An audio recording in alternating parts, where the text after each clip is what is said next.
चाउमिनको खाजा हामी नेपाली सबैजनाको फेभरेट हुन्छ। यदि तपाईँ कुनै बिजनेस आइडियाको खोजी गर्दै हुनुहुन्छ भने चाउमिन बनाउने उद्योग पनि एउटा राम्रो विकल्प बन्न सक्छ। यो बिजनेस गर्दा मेसिन कहाँबाट ल्याउने, कसरी सुरु गर्ने, लगानी कति लाग्छ जस्ता कुराहरूको बारेमा सोचिरहनु भएको छ भने अब धेरै सोच्नु पर्दैन, किनकि चाउमिन बनाउने बिजनेसको बारेमा डिटेलमा बुझाउनका लागि म उपस्थित भइसकेको छु। नमस्कार, म मेगा सेवा एमडी विजय बोहरा आज पनि नयाँ बिजनेस आइडियाको साथमा उपस्थित भइसकेको छु। आउनुहोस् अब डिटेलमा कुरा गरौँ चाउमिन बनाउने उद्योगको बारेमा। जुनसुकै बिजनेस गर्न लागे पनि सुरुवातमा त्यो बिजनेसको सम्भावना कतिको छ भनेर बुझ्न जरुरी हुन्छ। त्यसैले पहिला कुरा गरौँ चाउमिन बनाउने उद्योगको सम्भावनाको बारेमा। चाउमिन उद्योगको सम्भावनाको बारेमा कुरा गर्ने हो भने प्राय सबै नेपालीहरूले रुचाउने खाजा मध्येको एउटा चाउमिन पनि हो। साँच्चै भन्नुपर्दा चाउमिन मिठो नमान्ने सायदै कम होलान्। यसको मतलब बजारमा चाउमिनको खपत एकदमै राम्रो छ भन्न सकिन्छ। जुन चिजको खपत बजारमा धेरै छ त्यो बिजनेस राम्रो चल्छ भन्ने सहजै अनुमान लगाउन सकिन्छ। यो बिजनेस सानो लगानीमा राम्रो मुनाफा कमाउन चाहनेहरूका लागि पनि यो बिजनेस एकदमै राम्रो हुन्छ। त्यसैले तपाईले आफ्नो घर वा कोठाबाट चाउमिन बनाउने उद्योग सुरु गर्नुभयो र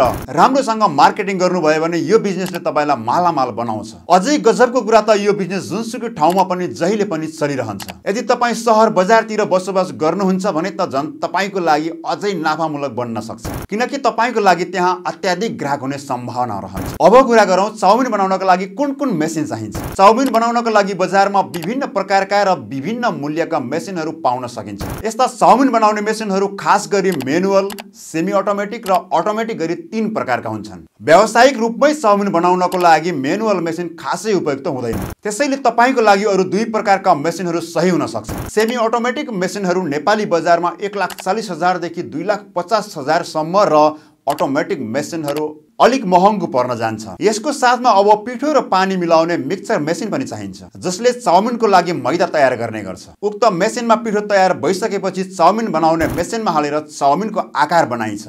अब तपाईलाई लाग्न सक्छ आखिर यसमा कच्चा पदार्थ के चाहिन्छ भनेर। यसको लागि धेरै सोच्नै पर्दैन। चाउमिन बनाउने कच्चा पदार्थ भनेको मुख्य मैदा नै हो। त्यसै गरी लगानी कति लाग्ला भन्ने सवाल पनि आउन सक्छ। लगानीको कुरा गर्ने हो भने तपाईले कुन मेसिन लिनुहुन्छ, कच्चा पदार्थ कति उठाउने भन्ने जस्ता कुरामा भर पर्छ। तैपनि सुरुवातमा तपाईले 1.5 देखि 2 लाख सम्म लगानीमा मजाले यो उद्योग सुरु गर्न सक्नुहुन्छ। चाउमिन बनाउने उद्योगमा पनि तपाईको लागि 2वटा अप्सन छन्। पहिलो अप्सन भनेको तपाईको लागि सिन्के चाउमिन बनाएर ठुलो मार्केटमा टार्गेट गर्न सक्नुहुन्छ। यसमा प्याकेजिङ र ट्रान्सपोर्ट लगायतका कुराहरू म्यानेज गर्नुपर्ने हुन्छ।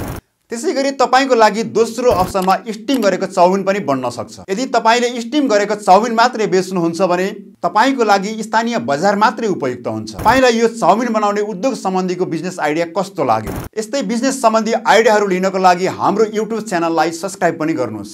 यदि घरेलु उद्योग सम्बन्धी जुनसुकै पनि मेसिन तथा कच्चा पदार्थ चाहिन्छ भने यहाँ दिएको नम्बरमा सम्पर्क पनि गर्न सक्नुहुनेछ। तपाईँ जहाँ हुनुहुन्छ स्वस्थ रहनुहोस्, मस्त रहनुहोस्, व्यस्त रहनुहोस्। तपाईको सोचलाई सधैँ पोजिटिभ बनाउनुहोस्।